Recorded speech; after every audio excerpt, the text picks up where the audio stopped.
Shohei Ohtani is so far and away the best player available in free agency. You might make a case that he's the best free agent ever. But if the Giants don't end up with this guy, and I know a lot of you just assume that they definitely will not, where else can they go to get impact talent? Because we all know that they need it. You are Locked On Giants, your daily San Francisco Giants podcast. Part of the Locked On Podcast Network, your team every day.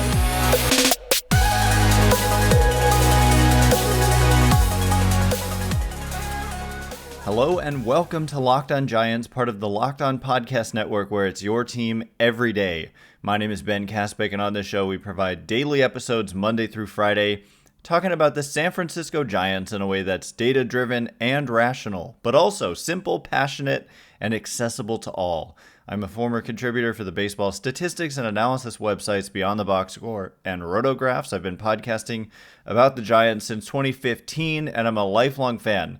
Thank you for making Locked On Giants your first listen every day. We're free and available wherever you get your podcasts, including YouTube. So check us out there if you have not already, and please hit that subscribe button wherever it is that you're following the show. Today's episode is brought to you by FanDuel. Make every moment more. Right now, new customers get $150 in bonus bets with any winning $5 moneyline bet.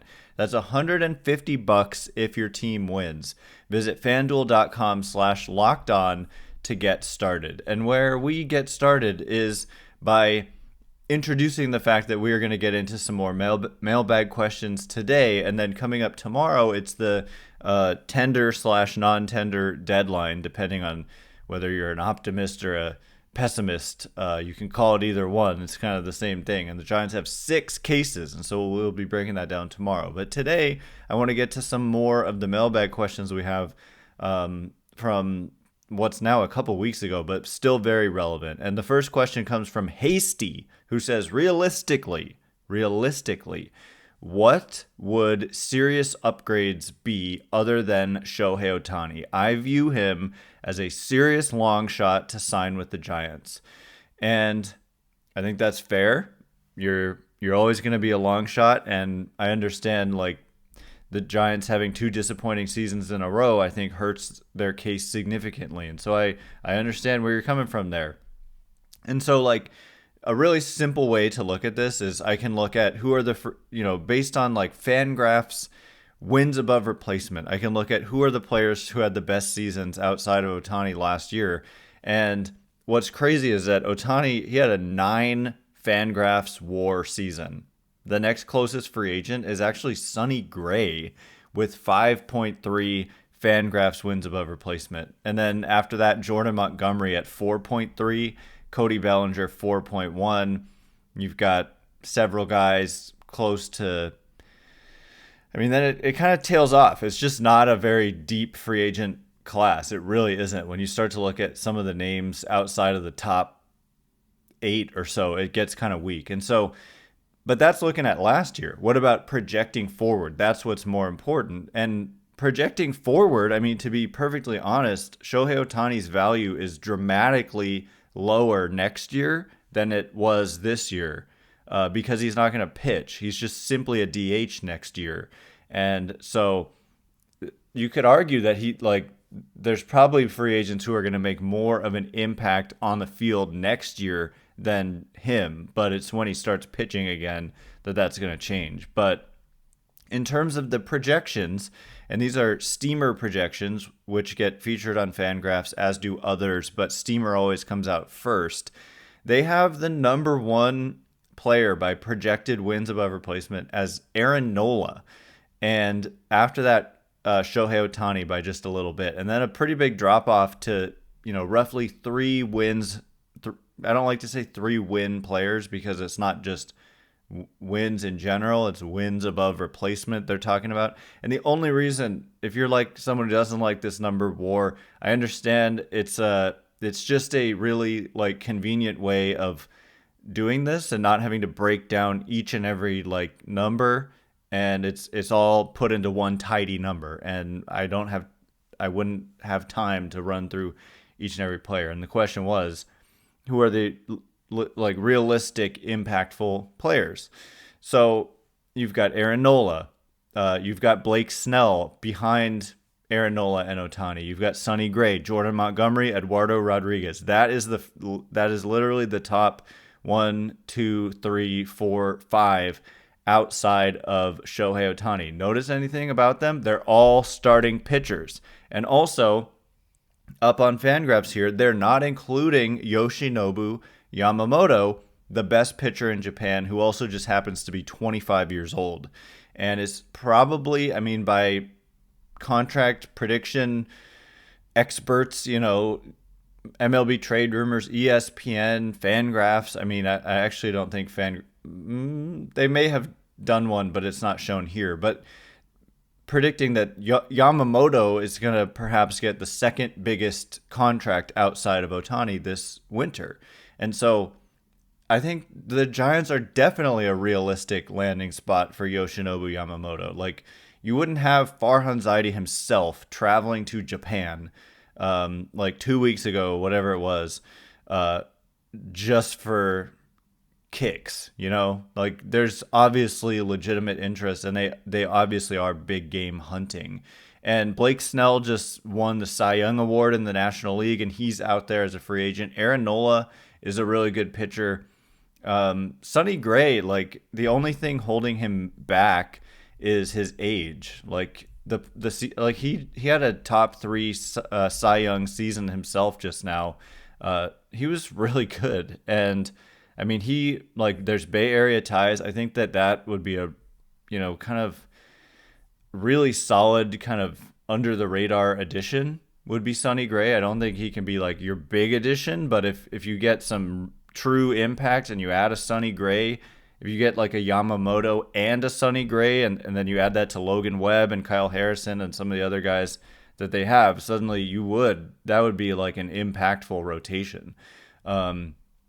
On the hitting side, it's tougher, and they need to upgrade on the hitting side. And so the fact that it's tougher is not good. And so when I hear about like trade proposals and trade ideas, I'm just like not at all sold on making a trade for a pitcher, because this is where you can just spend to get pitching, but you may have to make a trade in order to acquire a position player. You may not. There are some out there who could be impactful, but we're talking, Matt Chapman, for example, who's been like good but not great, and was great for the first month of the season last year, and then like struggled the rest of the season. And so streaky, at times like inconsistent. Defense has always been good and continues to be good, but offensively it's kind of like there's swing and miss, and there's strikeouts and all that. So it's not a perfect package, but it would definitely like stabilize the third base position. And then you're looking at a guy like Cody Bellinger, who there's so much intrigue and upside. The guy won the MVP award at age 23, hit 40-something homers that year. And then he had a shoulder injury, and then he like completely stunk for 2 seasons in LA. They non-tendered him at last year's tender deadline. And then the Cubs signed him to a 1-year deal, and he had a really good year by surface numbers. But underneath the hood, the kind of expected numbers, the hard hit rate, they weren't in alignment with the kind of numbers that he actually produced. And so if you're talking about MLB Trade Rumors predicted this guy would get 12 years, $264 million. I thought at the time that was absurd. And then the other kind of publications that have come out have validated my initial reaction by coming in with more reasonable contract predictions in the range of about $150 million. And, Fangraphs right here has the crowdsourced contract prediction at 6 years, $144 million. And so maybe he does better than that, but $264 million over 12 years, I think that's wild for a guy who was so bad for 2 straight years, and last year was better, but the context, like the underlying numbers weren't great. And so anyway, it may have, I think there's impact starting pitching out there. It could thin out quickly, for sure, but there is impact starting pitching, and Zaidi's been we're in that market. for impact starting pitching. And so I would expect, honestly, that they end up with impact starting pitching. The question is, how do they upgrade the offense? Because outside of Chapman and Bellinger, like, I'm just not seeing much. I mean, there's Rhys Hoskins, who's interesting but not good defensively. Jorge Soler, good offensively, not good defensively. Anyway, you might have to make a trade, and they've talked about that it may have to come from a trade to upgrade the offense. Anyway, coming up in just a minute, more questions and answers. We're going to get into how much torture are the fans in this offseason, my prediction about how much torture the fans are going to face in just a minute. And before we get into it, today's episode is brought to you by America's #1 sportsbook, and for very good reason, and that is, of course, FanDuel. Score early this NFL season with FanDuel, America's #1 sportsbook. As I said, right now, new customers get $150 in bonus bets with any winning $5 moneyline bet. That's $150 if your team wins. And most of you listening, probably fans of the very good San Francisco 49ers, who are playing the Buccaneers on Sunday, and the money line is for the Niners to win is -670. And so if you place a $5 bet on that, and if the Niners win, you get $150 in bonus bets when you go to FanDuel.com/lockedon. So if you've been thinking about joining FanDuel, there's just no better time to get in on the action. The app is super easy to use. You can bet on spreads, player props, over-unders, and so much more, and for every sport. So visit FanDuel.com/lockedon and kick off the NFL season. FanDuel, official partner of the NFL. All right, here we go. We're going to get to more questions and answers. Thanks again for making Locked On Giants your first listen every day. Every dayers tomorrow on the show, we are going to be breaking down, because I've been forced to be recording late, as many of you know. If you're a first timer, you don't know the story, but I moved and there's construction going on, and I can't record until after the noise stops. And however, I'm going on next week. It's going to be different. But anyway, tomorrow, there's a deadline. It's the tender deadline. And so we're going to be breaking down the Giants' decisions on whether to tender or non-tender 6 players, including Mike Yastrzemski, J.D. Davis, Thairo Estrada. I mean, some of them are easy calls, but what I'm most interested in is they often agree to contracts with these players, which is not required until like February, but they often do it now. And so we may have some contract clarity on some key players for the Giants, and we'll definitely have clarity on whether or not these guys will be back as of tomorrow. And there's 6 players, and I only named a few, but there's more. So anyway, that's tomorrow. Next question, though, comes from 999 Shill, who says, how much torture are we as fans in for this offseason?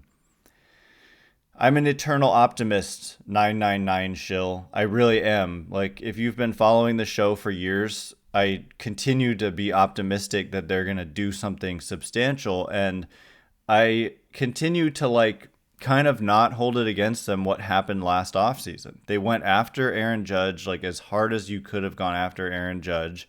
And I've said this a million times, but they made the offer that Judge took to Hal Steinbrenner, the owner of the Yankees, and said, look, you're $40 million short.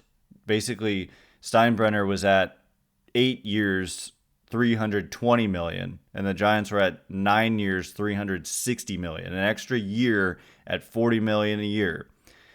And Steinbrenner said, okay, I'll match that, essentially, and then it was a done deal.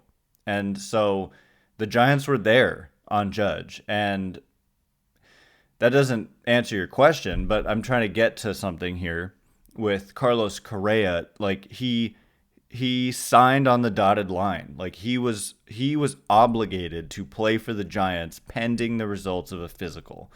It just so happened that lightning struck, and in my opinion, kind of what I'm trying to say here is it can't get worse than it was last. At least I don't think it can. Maybe it can always get worse, But what Giants fans had to endure last offseason might have been the most absurd and ridiculous and painful, emotionally painful offseason in the history of any sport in America. Like, my goodness, like, because the report that they got, Aaron Judge, the tweet from John Heyman, arson Judge appears headed to Giants, that he then retracted. So for like 10 minutes, we thought Aaron Judge was coming to the Giants. And then for it was like 7 minutes. And then for 7 days, we thought Carlos Correa was coming to the Giants. And then that didn't happen either. And so that's just unbelievably torturous. And so in terms of how much torture are we as fans in for this offseason, hard to believe it would be anywhere near that much. And as I said, as an optimist, it's not just as an optimist. I'm reading the tea leaves, and it's not hard to read them. The Giants are clearly making every effort they can to come away with some top free agent talent. And I just think they're due. I think they understand. They're obviously committed. I mean, you don't go out and get Bob Melvin and all this just to twiddle your thumbs. They are doing what they can to try to make this happen. And I think that they're motivated by the lack of success that they've had.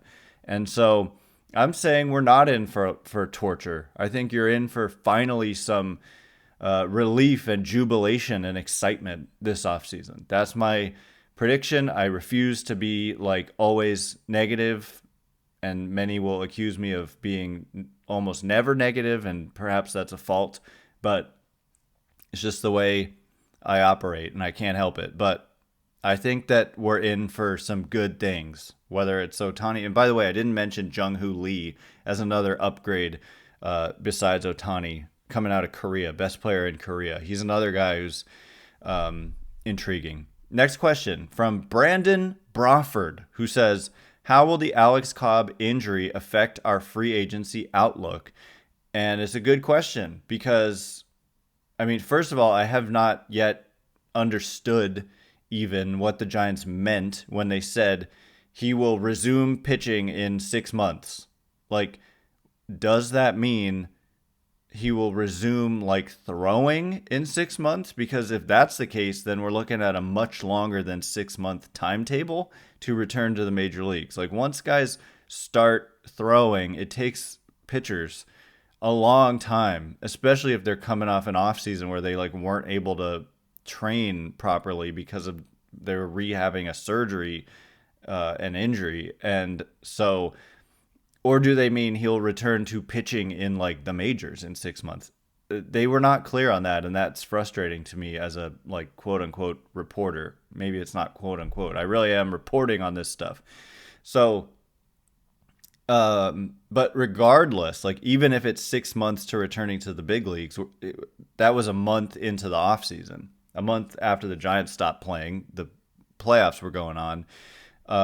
So he's going to miss at least a month. And so I think it affects it rather significantly because when you look at the Giants rotation right now, as it stands, you've got Logan Webb, the Cy Young runner-up. If you want to hear my thoughts on Logan Webb being the Cy Young runner-up, check out yesterday's episode. But besides that, you've got Kyle Harrison, who I'm super high on, and he's got stuff to work on, but also we saw flashes of dominance for sure from him at times, and that's exciting. And then after those, I would almost want to say Kyle Harrison is your number 2 starter, because otherwise you're looking at Anthony DeSclafani, and we know what that experience has been like ever since the good 2021. It's been, what was weird with this year was he started off great, and then he just really fell apart and then got injured again. And Ross Stripling, we know what that experience was like. Thankfully for DeSclafani and Stripling, they're entering the last year of their contracts.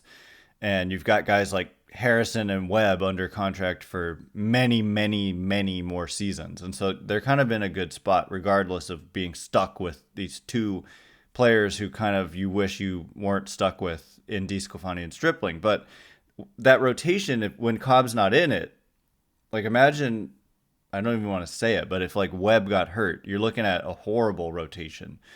But you do have guys like Keaton Wynn and Tristan Beck, and I think those guys could very much fill in. And then we had some significant names added to the 40-man roster just, what was it, yesterday or 2 days ago in trying to scroll, Kai Wei Tang, who is a pitcher in a starting pitcher in AAA, and they've got a lot of guys coming up. A lot of guys coming up through the minors. But anyway, I don't think that a team in the Giants position, I don't think they feel like they can afford another mediocre or worse season. And so when you're going after,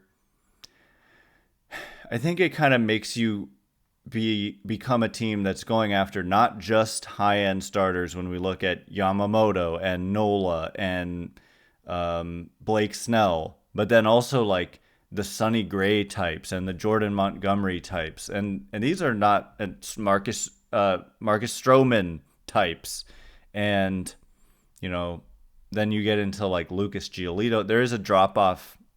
Sean Manaea is out there. Clayton Kershaw is out there, but I always say there's no chance he ever signs with the Giants. But, that second tier, Eduardo Rodriguez, I could see them really perhaps targeting two guys. And then all of a sudden your rotation is like, although, you know what, they probably want to keep space open for young players like Beck and Wynn and others.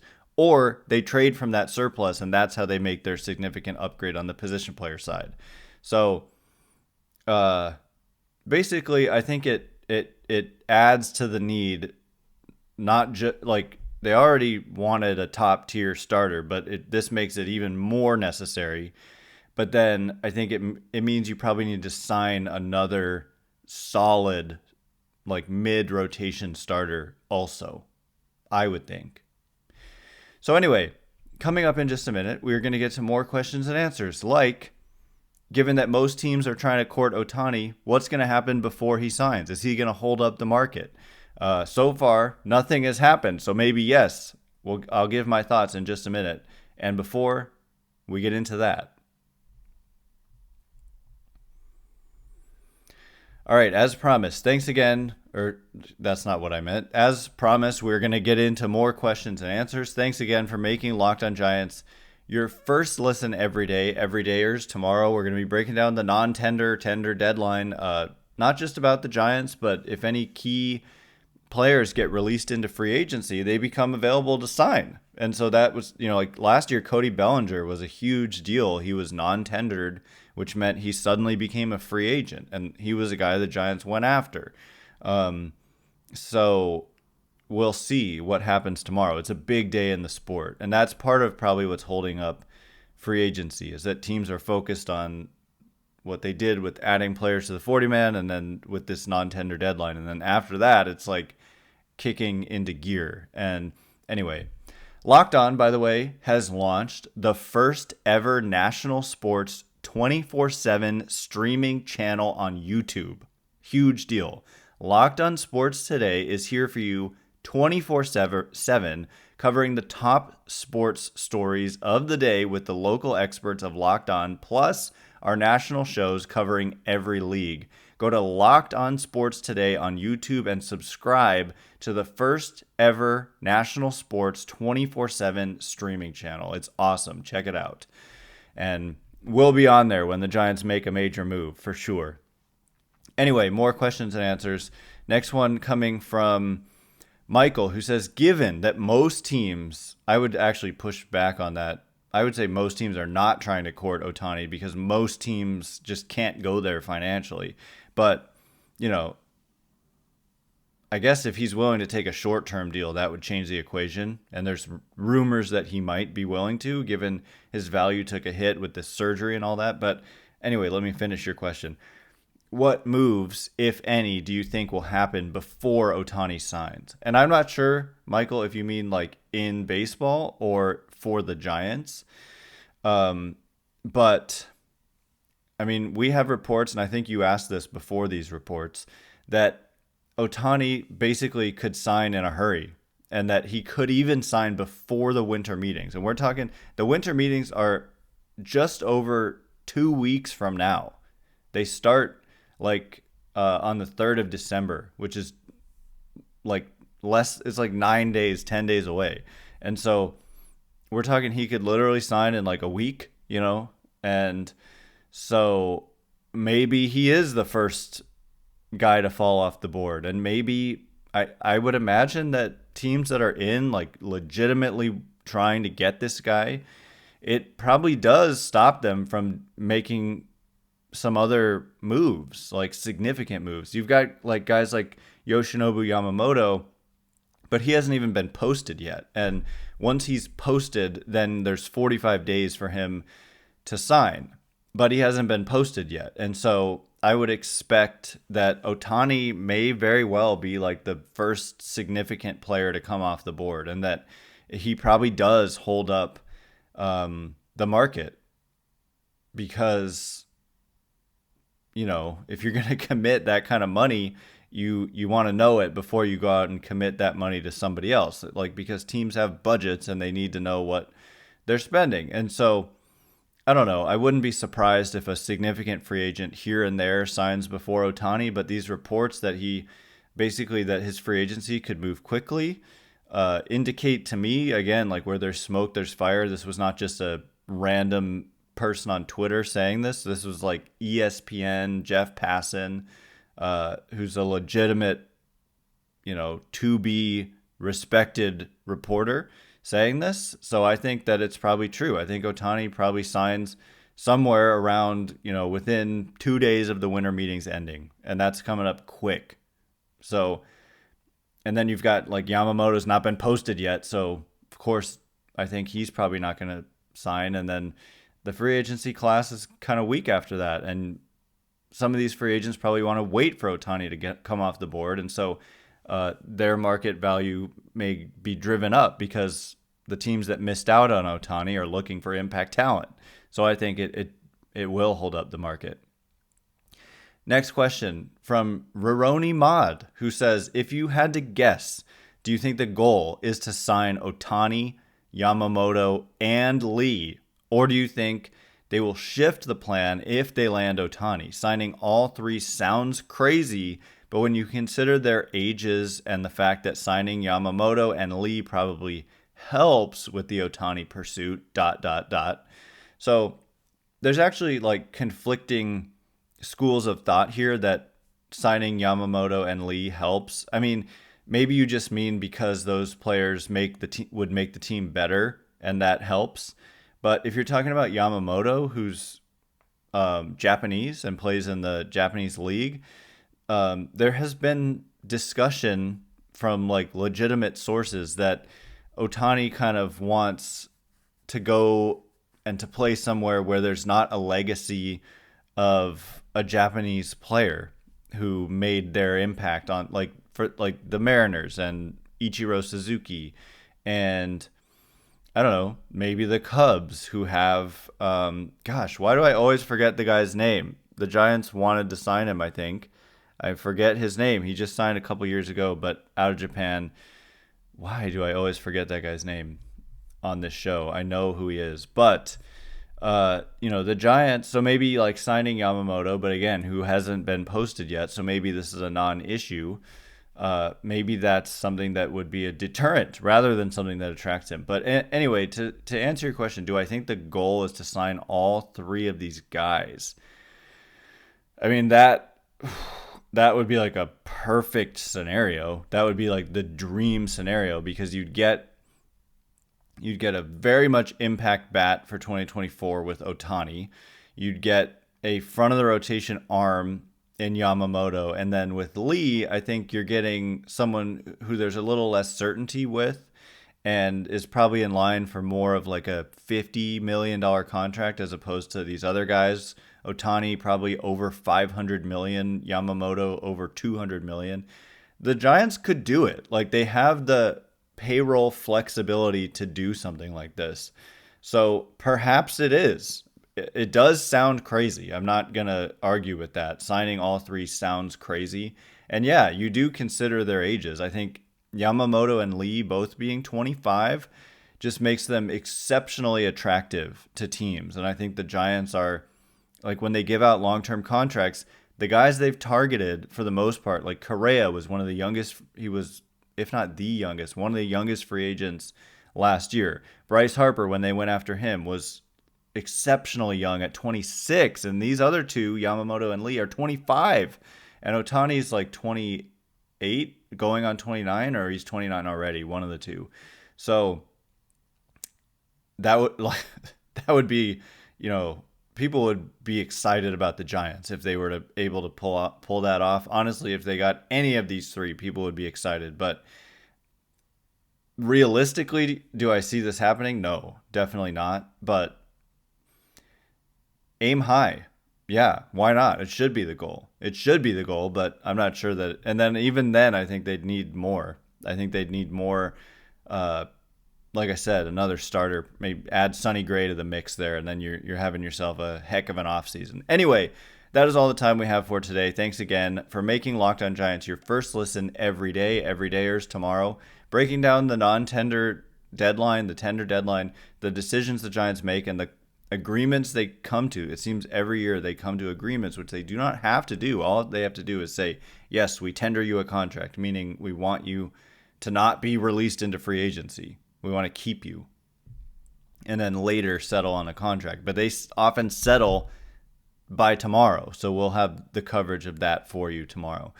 Locked On, again, has launched the first ever national sports 24/7 streaming channel on YouTube. The first ever. Locked On Sports Today is here for you 24/7, covering the top stories in sports of the day with the local experts of Locked On, plus our national shows covering every single league. Go to Locked On Sports Today on YouTube and subscribe to the first ever national sports 24/7 streaming channel. Anyway, once again, my name is Ben Kaspick. Check me out on Twitter at Ben Kaspick, Kaspick. If you like the show, please consider rating it or leaving a review. It helps me out tremendously. So thank you in advance. Thank you to everyone, sincerely, who's done so already. Cannot wait to be with you again tomorrow.